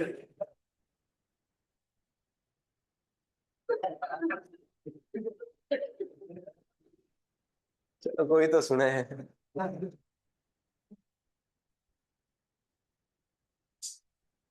ये एब्सोल्यूट है सर, फैमिली में कोई सक्षम नहीं है, जो सक्षम है वो रेट, फैमिली को चूंकि पता लग गया कि और कहीं बेची, रेट नहीं देंगे, मेरे लिए वो एब्सोल्यूट ही हो गया सर रेस्ट्रिक्शन, दिखाने में भले ही पार्शियल। हाँ, ऐसा रेस्ट्रिक्शन हो कि एक्स को नहीं बेचनी, पार्शियल, अपनी फैमिली को नहीं देनी, पार्शियल, ये सब पार्शियल है। हाँ हिमांशु।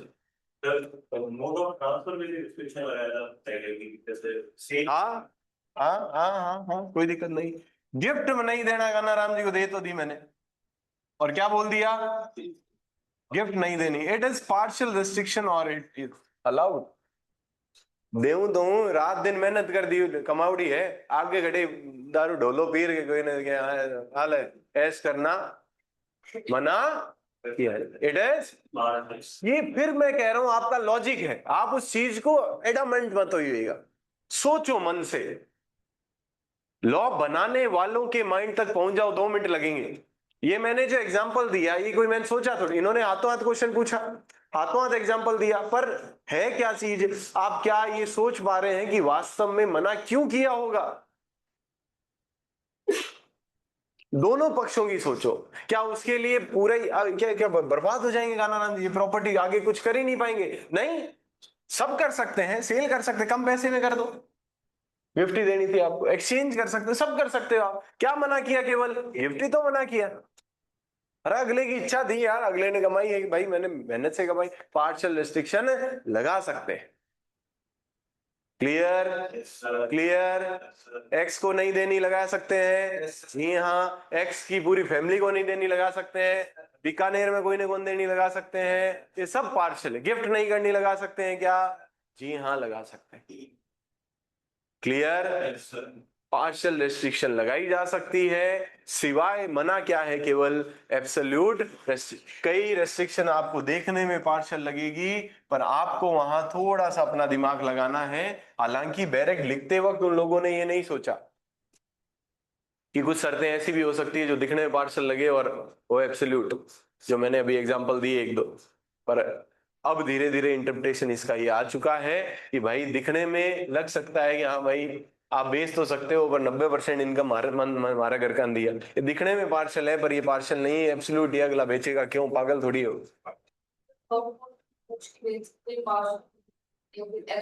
क्या चीज है, अगर आपको प्रॉपर्टी सेल करनी है, लगा के बेचिए, आप उस पर्सन से कुछ नहीं सेल कर सकते, तो पार्शियल होती है, एब्सोल्यूट है, प्योरली एब्सोल्यूट है, अगला वो मना कर देगा तो बात ही खत्म होगी।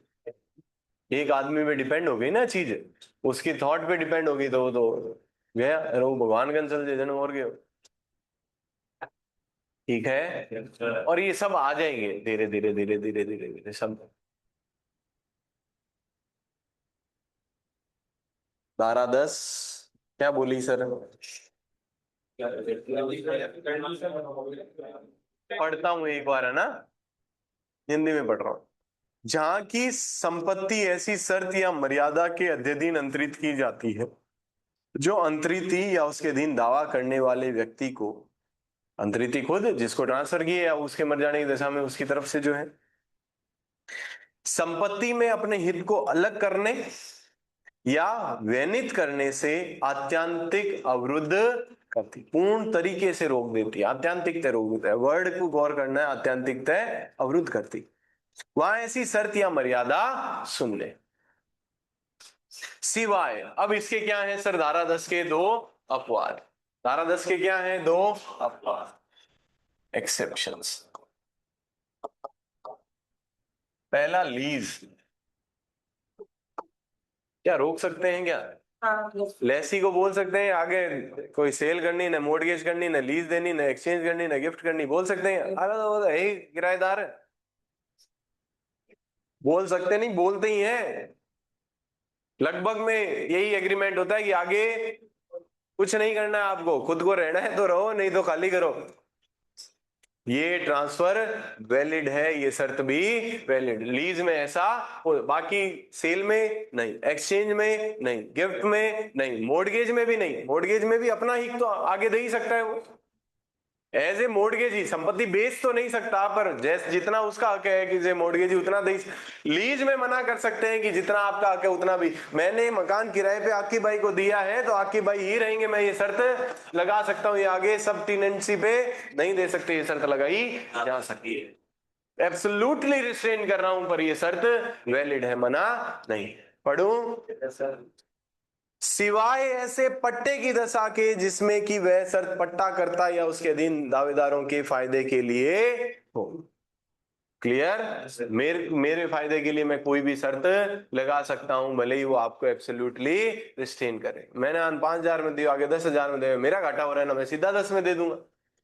तो मैं ऐसी शर्त लगा सकता हूं कि मेरा पट्टेदार आगे कोई प्रॉपर्टी ट्रांसफर नहीं। कोई दिक्कत है क्या? माथे मत पकड़ो, फिर कह रहा हूं। फिर मेरे को लग रहा है कोई फायदा ही नहीं हो रहा, तो मैं तो सीधा ही क्यों आधी धारा कराऊं 2 घंटे में? क्या कोई दिक्कत आ रही है तो बोल दो मुंह से कि सर हमें ये दिक्कत आ रही। नहीं आ रही तो फिर वैसा बिहेव करो। एक अपवाद हो गया, लीज पे ये लागू नहीं। दूसरा अपवाद, परंतु संपत्ति किसी स्त्री को, किसको दी जा रही है? जो हिंदू, मुसलमान या बौद्ध या उसके फायदे के लिए इस प्रकार अंतरित की जा सकेगी कि उसे अपनी विवाहित स्थिति के दौरान उस संपत्ति को या उसमें के अपने फायदा प्रद को अंतरित या बाधित करने की शक्ति है। दूसरा अपवाद कौन है? Provided that property may be transferred to or for benefit of a woman, nor being a Hindu, Mohammedan or Buddhist, so that she shall not have power during her marriage to transfer or charge the same or her beneficial interest. Married woman. Married, सिर्फ Christian मत बोलो भाई, accept जो है वही बोलो ना। सारे धर्मों को आपने खत्म ही कर दिया, 4 ही धर्म रखे हैं, हिंदू, मुस्लिम, बौद्ध और क्रिश्चियन। सिख गए, सब गए। हाँ सही है, और तो है ही नहीं, तो जूस नहीं है, नहीं है क्या? यहूदी नहीं है, वो तो सारे ही गए फिर, एक्सेप्ट हिंदू। और हिंदू में वो कब से आते हैं सर? 1955 से। ये कब का है? होशियारी नहीं है ना। मुस्लिम और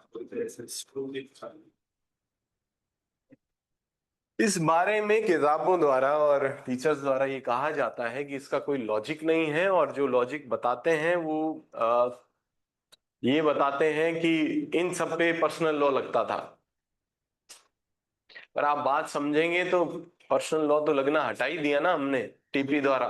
सबके लिए पर्सनल, सब पे ही लगता ही था पर्सनल लॉ, तो पर्सनल लॉ तो लगना हमने हटा ही दिया, तभी तो ये एक्ट आया है।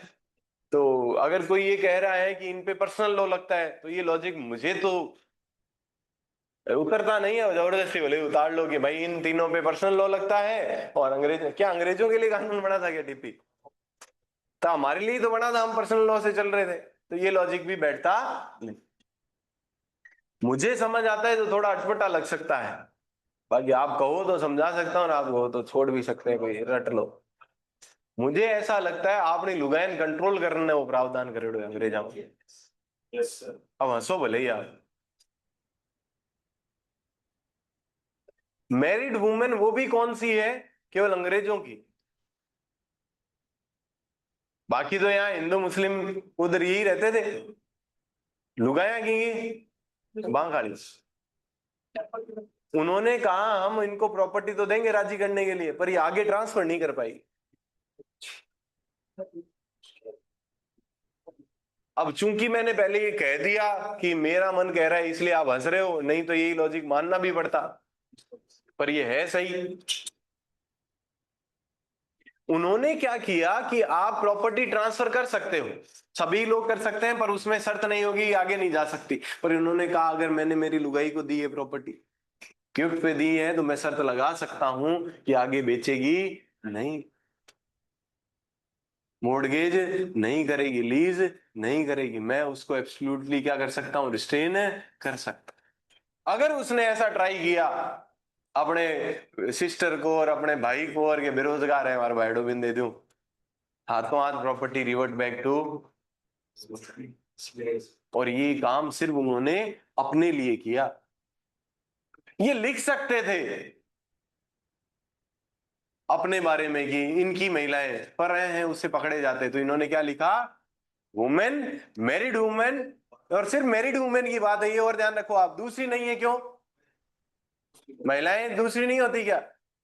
सिर्फ किसकी बात हो रही है कि धनी लुगाई ने दी है प्रॉपर्टी राजीकरण ने, तो भाग गए ना दे पाए।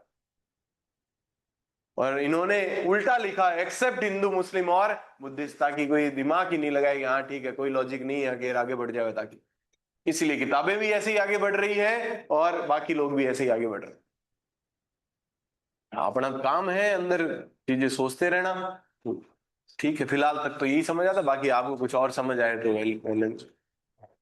सर इसमें जैसे बहन वगैरह को और किसी लगा सकते, उसमें नहीं लगा सकते? सिर्फ मैरिड वुमेन। नहीं, अगर बहन मैरिड है और मेरी बहन है वो मैरिड है, तो उससे नहीं लगा सकते? लग सकती है, उन्होंने उस समय के हिसाब से, आप है ना, आप पुराने समय के अंदर जाओगे तो आपको समझ आएगा कि कहीं भी प्रॉपर्टीज ट्रांसफर होती नहीं थी, सिवाय अपने अपने में, या तो खुद रखते थे और महिलाओं को कोई करता ही नहीं था, करता था तो सिर्फ हस्बैंड के थ्रू आते। जो पीयर पक्ष है जो आपका, उधर से कुछ नहीं मिलता। ये तो अब होने लग गए ये फलाना बिगड़ जमीने नाम और पांतीर, नहीं तो आपको पता होगा 1882 बात कर रहे हो, महिलाओं का जमीन में कोई हक नहीं हुआ करता, उन्हें अगर कहीं से मिलता था तो वो केवल हस्बैंड ही दिया करते थे। नेक्स्ट, दो अपवाद हो गए, लीज और दूसरा मैरिड हो। किनकी? क्या धारा 10 समझ आई क्या? हम पढ़ क्या रहे हैं? क्या शर्तें लगाई जा सकती है? जी हाँ। क्या शर्तें प्रीवियस हो सकती है? जी हाँ। सब्सिक्वेंट हो सकती है? जी हाँ। अगर शर्त वॉइड है तो ट्रांसफर कैसा होगा? अगर कंडीशन प्रेसिडेंट है, शर्त वॉइड है, तो कंडीशन भी वॉइड, ट्रांसफर भी वॉइड। कंडीशन सब्सिक्वेंट है और वॉइड है तो कंडीशन वॉइड, ट्रांसफर। कुछ कंडीशन पहले से वॉइड घोषित है, that is impossible, unlawful, defeat the end of justice, injury, और कुछ शर्तें वॉइड घोषित कर दी गई। उनमें से पहली वॉइड शर्त आपने पढ़ी, कंडीशन रेस्ट्रेनिंग एब्सोल्यूट अलाइनेशन। अब ये लिख सकते हैं आप ढंग से पढ़ने के लिए, क्या लिख सकते हैं? ऐसी शर्त जो आत्यंतिक रूप से अन्य संक्रमण को अवरुद्ध करती है, वो शर्त शून्य है। इसके कितने अपवाद? दो, लीज में शर्त लगा सकते हैं, और क्लियर, क्लियर, सेक्शन 11।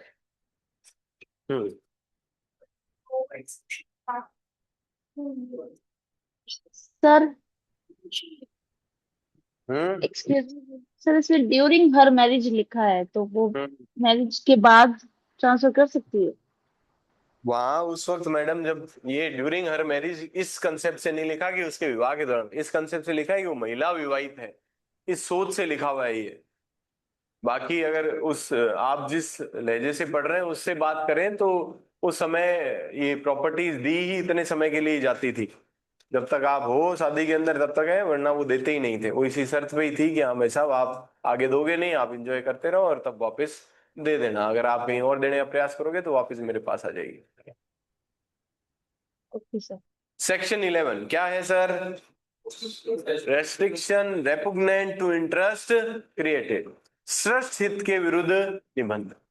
ये क्या कह रहा है? 10वें और 11 में थोड़ा सा फर्क है, ज्यादा नहीं, थोड़ा। ऐसी रेस्ट्रिक्शन या ऐसी कंडीशन जो क्या करती है? रेपुग्नेंट है टू इंटरेस्ट क्रिएटेड। लिख देता हूं नाम, restriction repugnant to interest created, Hindi में स्रष्ट हित के विरुद्ध निबंध। स्रष्ट हित के विरुद्ध। माइक की याद आने लगी है मतलब सर, रेस्ट्रिक्शंस शर्त है, कंडीशन है, लिमिटेशन है, जो रेपुग्नेंट है, विरोधी है, उल्टी है, अगेंस्ट में, टू इंटरेस्ट क्रिएटेड, जो इंटरेस्ट क्रिएट किया उसके जस्ट उल्टी शर्त, जस्ट विरोधी शर्त। लाइक मैं एग्जांपल इसको नहीं बढ़ा रहा, मैं कुछ और बोलना चाह रहा हूं, उसको समझिएगा, इसमें मत समझिएगा उस बात।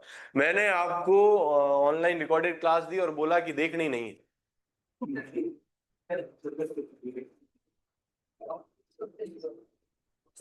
फुल्ली एयर कंडीशन रूम है, 4 एसी लगी है, चलानी एक भी नहीं है, ध्यान आया, जरूरत पड़े।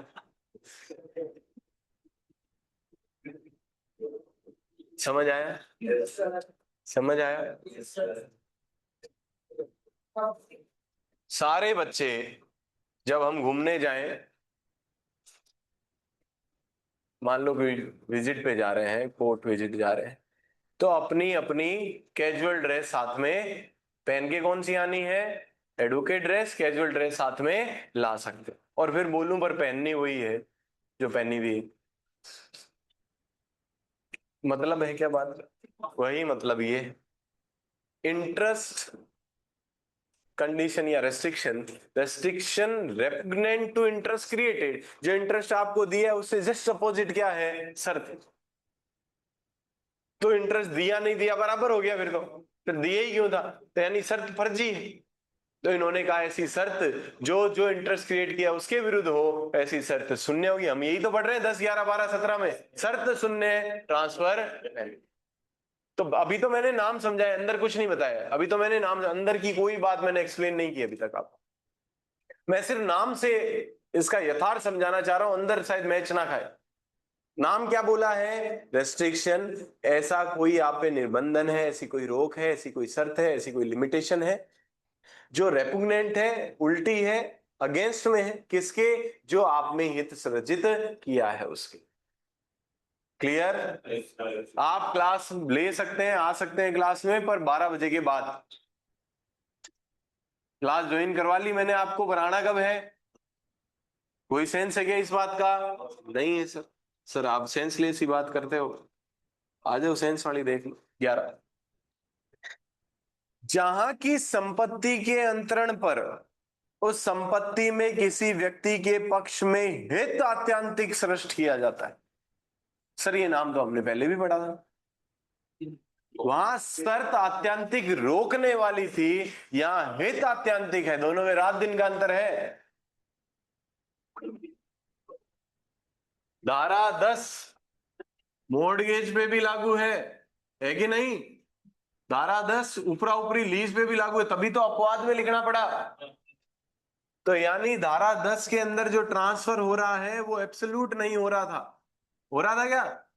मॉर्गेज में एब्सोल्यूट ट्रांसफर होता है क्या? मालिक अगला हो जाता है क्या? लीज में अगला हो जाता है क्या मालिक? वहां जो शर्त लगी थी भाई आपको ट्रांसफर नहीं करना, वो एब्सोल्यूट थी। और यहां एब्सोल्यूट क्या है? ट्रांसफर एब्सोल्यूट हुआ है। क्या एब्सोल्यूट हुआ है? ट्रांसफर क्या हुआ है? एब्सोल्यूट हुआ है। यानी अपवाद की जरूरत ही नहीं है, ये मॉर्गेज पे और लीज पे लागू होती ही नहीं है। ये मॉर्गेज पे और लीज पे लागू होती नहीं। क्यों? ये एब्सोल्यूट ट्रांसफर क्या आत्यांतिक पूर्णतः ट्रांसफर। मॉर्गेज में क्या संपत्ति परमानेंट आपकी हो जाती है क्या? लीज में क्या संपत्ति परमानेंट पूरी आपकी हो गई क्या? नहीं। यानी ये धारा केवल कहां लागू है? जब ट्रांसफर क्या हो? एब्सोल्यूट हो, आत्यांतिक हो, पूर्ण। अंडरलाइन करिए। कर लिया क्या? बैरेक से पढ़ो मैडम। वे जहां की संपत्ति के अंतरण पर उस संपत्ति में किसी व्यक्ति के पक्ष में हित आत्यांतिक। मैं पहले जो पढ़ाया वही सेम पढ़ाऊं ये जरूरी नहीं है, इतना डिटेल मैं कभी नहीं गया। तो हो सकता है आपके नोट्स पहले वाले। ठीक है, आपका where on a transfer of property and interest therein created absolutely in the favor of any person. Underline the word absolutely.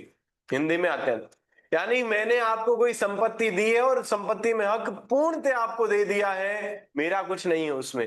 यानी मैंने या तो सेल की है या गिफ्ट की है या एक्सचेंज या एक्शनेबल क्लेम है तो आपको ट्रांसफर कर दिया। यानी मेरे पास कोई हक बचा हुआ नहीं है, सारा हक उस प्रॉपर्टी में जो था वो आपको दे दिया है। क्लियर?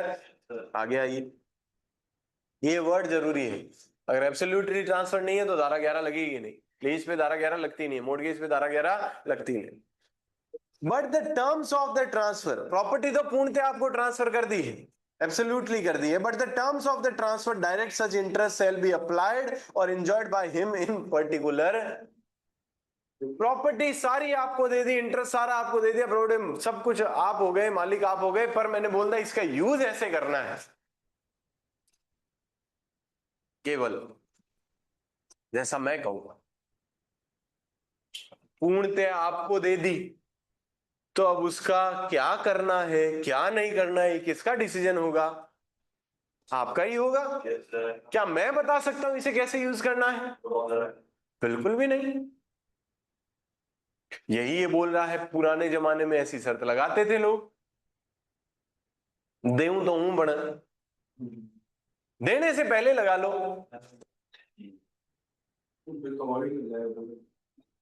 वॉइड मतलब ट्रांसफर होगा ही नहीं ना, वॉइड का मतलब यही तो है, ट्रांसफर हुआ ही नहीं। देने से पहले लगा लो शर्त, कोई दिक्कत नहीं।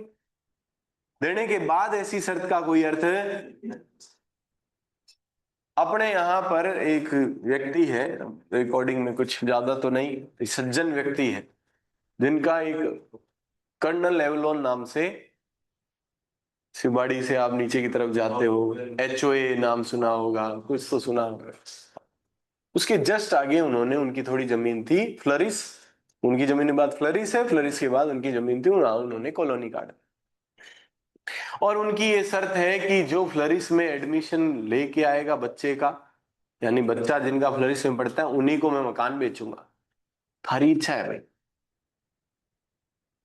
तो जो फ्लरिस के एडमिशन का कार्ड नहीं लाता वो अगले नहीं देते उनको। ये शर्त में हमें कोई दिक्कत ही नहीं है, कंडीशन प्रेसिडेंट है। पर वो ये कहे मैंने मकान बेच दिया, फ्लरिस में अगर एडमिशन नहीं कराया या निकाल लिया आपने कभी भी, तो मकान वापस मेरा हो जाएगा। क्या होना मतलब है क्या इस शर्त का? एब्सोल्युटली आपने इंटरेस्ट सामने वाले में क्रिएट कर दिया। वो पढ़ाए वो ना पढ़ाए, वो भैंसिया चरा वो बकरियां चरा के करे, वो आवर टाबर बिन मतलब बिन टाबर के कर सी वो देवता शो। आप पहले की शर्त, आपकी जमीन है, आप कुछ भी लगा सकते हो।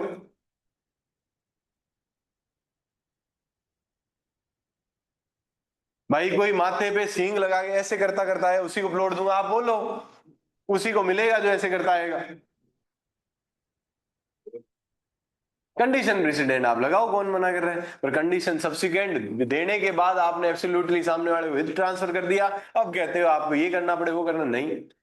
क्या बात समझ पा रहे हैं? सुनो आराम से। मैंने ये मकान खरीदा, एब्सोल्युटली ऑनर, लीज पे नहीं हूं, मोर्टगेज ही नहीं हूं, ध्यान रखना, एब्सोल्यूट ऑनर।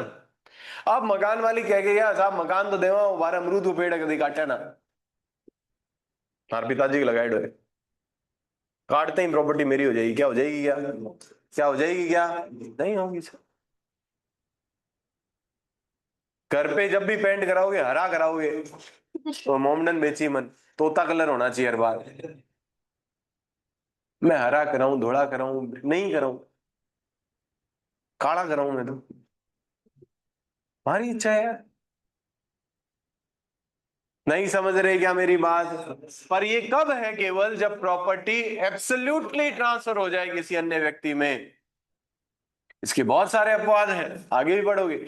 मैंने आपकी बाई को प्रॉपर्टी केवल 20 साल के लिए दी या आजीवन के लिए दी कि जब तक जिंदा हो ये प्रॉपर्टी आपकी है, फिर ये प्रॉपर्टी राजेश जी की है।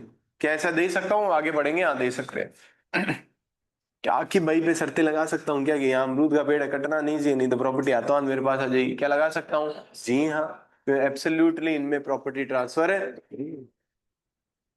जब प्रॉपर्टी सामने वाले में मैं एब्सोल्युटली ट्रांसफर कर देता हूं तो मैं ऐसी कोई शर्तें तो लग सकती है, ध्यान रखना। और absolute एब्सोल्यूट भी लग सकती है। सुनो फिर सुनो, शर्त ऐसी कि वह उसे कैसे यूज करेगा। दो वर्ड लिखे, केवल वो नहीं लग सकती, गौर फरमाइए। उपयोजन या उपभोग कैसे करे, इसकी शर्त नहीं लगेगी। सर ट्रांसफर नहीं करेगा, सेल नहीं करेगा, वो तो पहले में ही पढ़ लिया हमने, तो रोक ही नहीं सकते। यहां यूज कैसे करेगा उसको, उसका उपभोग कैसे करेगा, इसमें कोई कंडीशन नहीं लगी, दूसरी लग सकती है। मैं आपको प्रॉपर्टी दे तो रहा हूं, और 2 साल में आरजे पास नहीं है, वापिस आ जाएगी, आ जाएगी यार, क्या मना है। अभी शुरुआत में ही तो पढ़ा था। कंडीशन सब्सिक्वेंट फिर होती क्या है, फिर तो आप कह दोगे कोई नहीं लग सकती, लग सकती है। मैं आपको दे तो रहा हूं प्रॉपर्टी, पर 2 साल में गोवा घूम के आना पड़ेगा, नहीं प्रॉपर्टी वापिस आ जाएगी, आ जाएगी। नहीं समझ रहे क्या मेरी बात। आइए 31 का सेकंड एग्जांपल पढ़िए।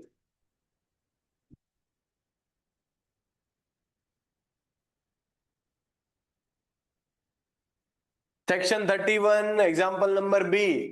वो भी बंद हो गई क्या ऐसी, फिर ठीक। पढ़ूं, धारा 12 के बंदों के अध्ययन, धारा क्यों पढ़ रहा हूं, बी एग्जांपल पढ़ो। ए कोई फार्म बी को इस बंद के साथ अंतरित करता है कि यदि अंतरण की तारीख के पश्चात 3 वर्ष के भीतर बी इंग्लैंड नहीं जाएगा तो फार्म में उसके हित का अंत हो जाएगा, प्रॉपर्टी वापस कहां आ जाएगी, ए के बाद। क्या ये शर्त शून्य है क्या? आप कंफ्यूज मत होना, शर्त किस बात की नहीं लगा सकते आप, शर्त तो लगा ही सकते हैं परमानेंटली ट्रांसफर करने के बाद भी। सब्सिक्वेंट शर्त और क्या होती है हमने पढ़ा सब्सिक्वेंट, पर ये शर्त नहीं कि यूज कैसे करना है यार, उपभोग या उपयोजन कैसे करेगा इसके बारे में। ट्रांसफर नहीं कर सकोगे ये शर्त नहीं लगेगी, धारा 10। उपभोग या उपयोजन कैसे करेगा इसके बारे में शर्त नहीं लगेगी।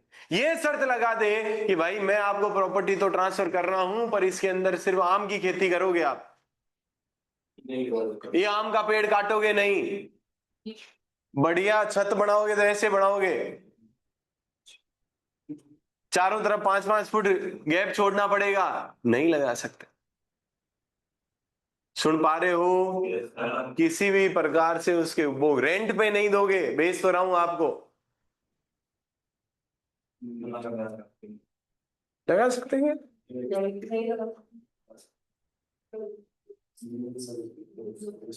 नहीं लगा सकते। एलाइनेशन के यूज आ गया इसमें, एलाइनेशन वाली बात तो आपकी सही है, गिफ्ट नहीं दे सकते, वो पार्शल थी, वो लगा सकते थे, परंतु एलाइनेशन ये है यूज। यूज कैसे करोगे, रेंट भी क्या है, यूज में आता है, वो यूज हो रहा है उसका, ट्रांसफर की बात नहीं है। आप क्या नहीं करोगे उसके अंदर, ये आप ये कलर कराओगे, वो कराओगे, गेट ऐसा रखोगे, गेट ये रखोगे, ये मेरे पापा की फोटो है, ये नहीं हटनी चाहिए यहां से, कुछ भी करो ये फोटो नहीं हटेगी। ये हॉल है, इसमें दीवार खड़ी नहीं होनी चाहिए। क्या ये शर्तें लग सकती है क्या? कैसे उपभोग या उपयोजन होगा इसकी शर्त नहीं लग सकती, नहीं लग सकती। वापिस पढ़िए हिंदी वाले। जहां की या तो संपत्ति के अंतरण से सृष्ट किसी हित का किसी व्यक्ति द्वारा उपभोग किए जाने से पहले पूर्ति की जाने वाली शर्त के तौर पर, कहां पढ़ गया मैं, 34 पढ़ने लग गया, हुए जहां की संपत्ति के अंतरण पर उस संपत्ति में किसी व्यक्ति के पक्ष में हित आत्यांतिक सृष्ट की, ये जरूर ध्यान रखना। मैंने आपको लीज पे दिए, मैं कोई भी शर्त लगा सकता हूं, फोटो नहीं हटनी चाहिए, किराए पर उतरे हुए, क्या दिक्कत है? कोई पेंट कलर नहीं कराएगा, अलग से कराओ तो हरो कराई, लगा सकता हूं या नहीं? पर जब मैंने प्रॉपर्टी आत्यांतिक दे दी, एक और एग्जांपल पढ़ लीजिए 31 पार्शल का, 31 का पहला एग्जांपल। ए कोई फार्म बी को उसके जीवन पर्यंत के लिए, कब तक के लिए दे रहा है, क्या एब्सोल्यूट दे रहा है क्या? जीवन पर्यंत एब्सोल्यूट नहीं होता है, जीवन पर्यंत एब्सोल्यूट नहीं होता है, जब तक जी रहा है तब तक यूज करो, बाद में आपकी नहीं आगे चली जाएगी प्रॉपर्टी, हम बात करेंगे कल।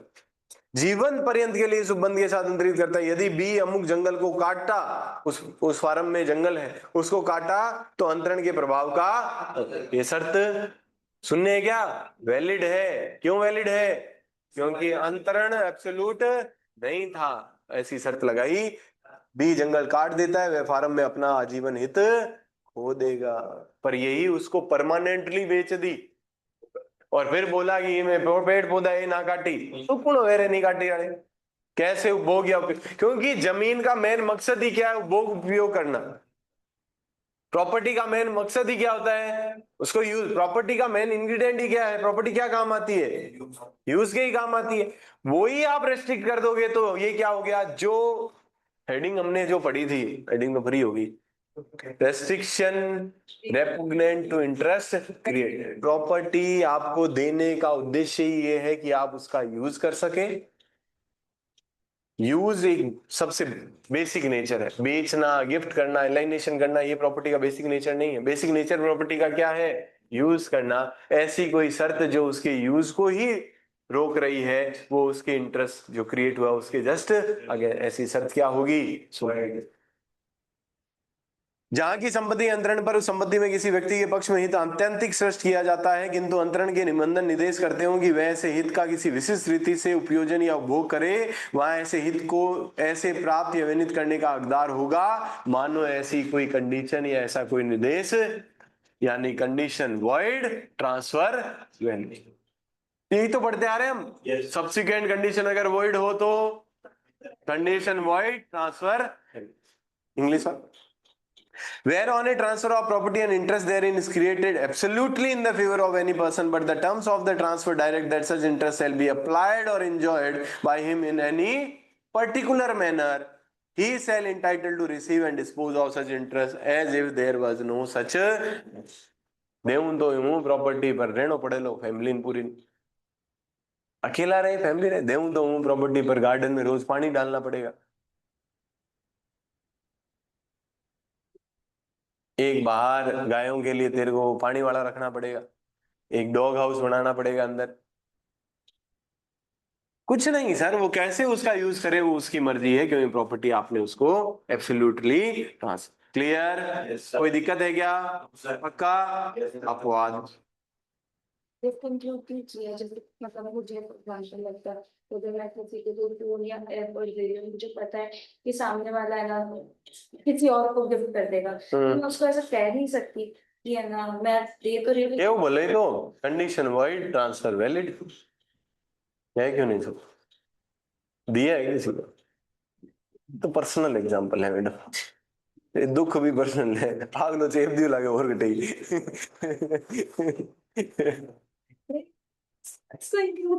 सही है सही है सही सही सब सही है।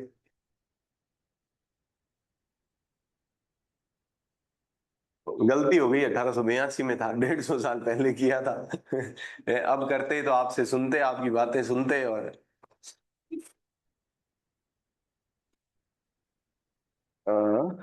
अपवाद क्या लिखा है sir? Where any such direction has made in respect of one piece of immovable property for the purpose of securing the beneficial enjoyment of another piece of such property, nothing in this section shall be deemed to affect any right which the transferor may have to enforce such direction or any remedy which he may have in respect of breach. आराम से सुनना समझना। कोई बात नहीं, मैंने ये मकान आपको बेच दिया, मैंने ये शर्त लगाई यहाँ पे जो गार्डन है जो पेड़ है उसे आप काटोगे नहीं, क्या ये शर्त लागू रहेगी? वैलिड है कि वॉइड है? वॉइड है। ट्रांसफर वैलिड, शर्त वॉइड। आपको क्या काट सकते हो आप इसको, परंतु इसका अपवाद है। मेरा एक प्लॉट है बढ़िया, उसमें मैंने गार्डन लगा रखा है बहुत शानदार और साइड में पेड़ वगैरह लगा रखे, थोड़े से एरिया में गार्डन है लगभग 10% में और बाकी 90% में मकान है। मकान क्या खाली जमीन है। मैंने और उसके जस्ट पास मेरा भी मकान है, 2 प्लॉट लिए थे मानो ऐसे। मैंने एक मैंने मकान खड़ा कर लिया, एक खाली रखा, खाली में 10-1% के अंदर क्या लगा दिया? गार्डन। ये ठीक है, अब तो समझ आ रहा है। मैंने मेरा वो जो पास वाला मकान है वो बेचने की इच्छा नहीं होती कि यार शाम को थोड़ी हवा आती रहती है, अच्छी अच्छी हवा, अच्छा अच्छा फीलिंग आती रहती है, पर किसने यार आप बेच दो। तो मैंने कहा तेरे को दे तो दूंगा भाई, पर एक शर्त है, ये गार्डन नहीं हटाएगा भाई जब तक मैं यहाँ रह रहा हूँ। मकान बना तू बचे हुए में, तेरे जो जचे वो कर, पर ये गार्डन नहीं हटेगा। सर यहाँ भी तो एब्सोल्युटली ट्रांसफर हो रहा है, जी हाँ हो रहा है, परंतु यदि आप अपनी प्रॉपर्टी के बेनिफिशियल एंजॉयमेंट के लिए अगर उस पे उपयोग पे उपभोग पे कोई शर्त लगाते हैं और सामने वाले ने एक्सेप्ट की है, तो ये शर्त वैलिड है, लगाई जा सकती। दोनों प्रॉपर्टी आपकी। हाँ, दोनों प्रॉपर्टी आपकी होनी चाहिए, किसी और के लिए नहीं। ये पड़ोसी है इसके लिए तू गार्डन लगा के रखना, या प्रकृति के लिए गार्डन बहुत बढ़िया चीज होती है, ये गार्डन मत हटाना, ये शर्त। और दूसरे एग्जांपल से समझ लीजिए, मेरे वही दो पास पास में प्लॉट है, एक जो इधर वाला प्लॉट है यहाँ पे मैंने कंस्ट्रक्शन कर रखा है और सारी खिड़कियां इस तरफ ही निकाल रखी है ताकि हवा पानी आती रहे। इधर वाला जब बेचूंगा तो मैं उसको शर्त लगा सकता हूं कि ये खिड़कियां बंद नहीं होगी, 2 फुट छोड़ के ही आपको क्या करना है, कंस्ट्रक्शन करना है। जमीन आपकी है पर 2 फुट गैप छोड़ के ही क्या करना है, ये शर्त। ये सेम शर्त आदिल सर का घर जाके देखिएगा, सेम शर्त उन्होंने लगाई है और ये वैलिड भी। अगर उनका खुद का मकान वहां नहीं होता तो वो कोई शर्त, आदिल सर का मकान था और जस्ट पास में बड़ा था, गायार जो भी मानते थे दिनों, उन्होंने जब भी अपना मकान बेचा, पास वाली जमीन बेची और पास वालों ने वहां बिल्डिंग बनाई 3-4 मंजिले का, तो उनको कहा कि हमारे यहाँ 2 फुट का क्या होना चाहिए, गैप होना चाहिए। आज भी आप जाएंगे आदिल सर के घर में और जस्ट पास वाली जमीन में जो है अगले की, उसमें 2 फुट का क्या है, क्योंकि उनकी खिड़कियां उनकी रोशनी वो बंद नहीं करने दी, ये शर्त। पर वो तब जब बेचने वाला ट्रांसफरर वहीं पर मौजूद हो, ट्रांसफरर के बेनिफिशियल एंजॉयमेंट के लिए उस पास वाली संपत्ति पे क्या लगाई जा सकती है, शर्त लगाई जा सकती है, अन्यथा नहीं लगा सकती। Clear clear. इस शर्त के पीछे लॉजिक जो है वो ईजमेंट वाला ही लॉजिक है, सेम। किसी अन्य की प्रॉपर्टी होती और मेरा इधर मकान होता और मैंने इधर खिड़कियां खोल रखी होती और 20 साल हो गए होते, तो मैं आजीवन सांस ले सकता था वहां से। अब ये पासवाड़ा है ही मेरा